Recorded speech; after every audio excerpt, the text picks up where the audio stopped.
When the dot-com crash came, I owned a house in Antioch and everything was going good. But I found out people that I had considered to be great friends all seemed to turn against me.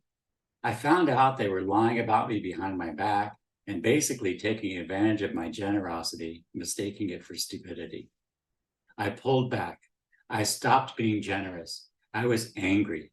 I felt betrayed. I gave up. Right around that time, my mom passed away, and my family members that didn't live in town gathered together.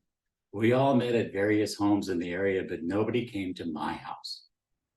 Each time we met up, I would give everyone hugs, and when it was time to leave and then head home, wishing somebody would come to my house to comfort me, but it didn't happen. And of course, I never asked. I collapsed all that into thinking they didn't love me, and then bundled that all up with the dot-com crash, meaning they didn't love me either. And then lumped onto all that the idea that all my friends turned out to be traitors and left me to die. Soon after, some realtor came along and tricked me into selling my house. The cash I made from the sale was quickly depleted, and I ended up working as a security guard at Safeway, standing at the front of the store, stomach growling, making sure nobody stole anything. It was a nightmare, but it was a nightmare of my own making, and things continued spiraling down.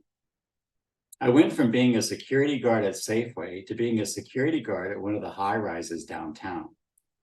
They stuck me in the lobby and I'd see all the workers coming in and going up in the elevators to their fancy jobs, where of course I had convinced myself that I wasn't wanted either.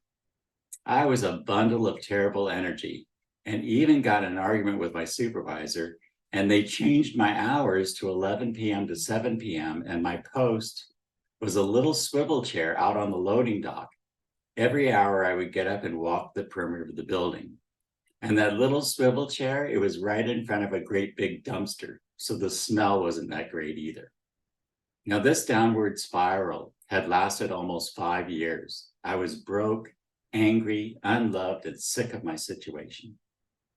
One day, I didn't know how it happened, but I had an epiphany that the thing I hated most about being broke was that I had nothing to give to people.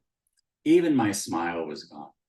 They put me back on day shift, and I stopped at Walgreens on the way in, and I spent $1.99 for a bag of 20 ballpoint pens. The next day, when I came to work, I gave pens to all the other security guards, and I repeated that every day for a week. Soon, I was sharing my smile again, and although I was still broke and I hated my job, I was grateful that I wasn't out there on the loading dock anymore.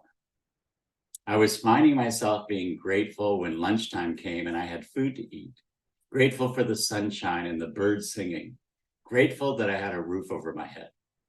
I still had a long way to go, but looking back, consciously being grateful was the turning point. What are you grateful for? Write it out and share some of the things you're grateful for with the group, and keep going. Don't forget to watch the lesson 1 video from day 3 and write out your affirmation. And I'll see you tomorrow for day 11.